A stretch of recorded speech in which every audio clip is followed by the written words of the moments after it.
Selama bulan Ramadan terjadi peningkatan jumlah penumpang maskapai penerbangan hingga 13.000 orang per harinya. Namun jumlah penumpang arus mudik Lebaran diperkirakan baru akan terjadi pada H-7 Lebaran, di mana jumlah penumpang diprediksi mencapai 15.000 orang per harinya. Selain itu, jumlah maskapai penerbangan juga sudah mengajukan penambahan jadwal sejak H-9 Lebaran hingga 10 penerbangan dalam satu harinya, seperti Garuda Indonesia, Lion Air, Superjet, dan Citylink. Jadi ada lonjakan nggak Pak? Kalau saat ini dari mulai Ramadan ya sampai sekarang ini teks masih sekitar 10.000 lah ya, satu hari belum lonjak.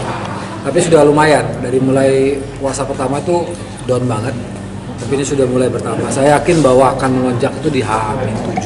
H-7 akan lebih besar, karena asumsi PEX kita kan dari sebelum Ramadan itu kan hampir 15.000 sampai 16.000 sehari.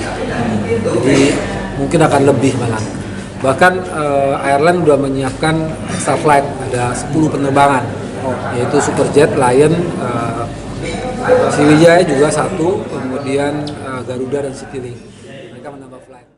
Untuk tahun 2023 ini, tujuan keberangkatan terbanyak menuju Jakarta, Surabaya, dan Makassar. Iskandar Dahlan, Kompas TV, Balikpapan, Kalimantan Timur.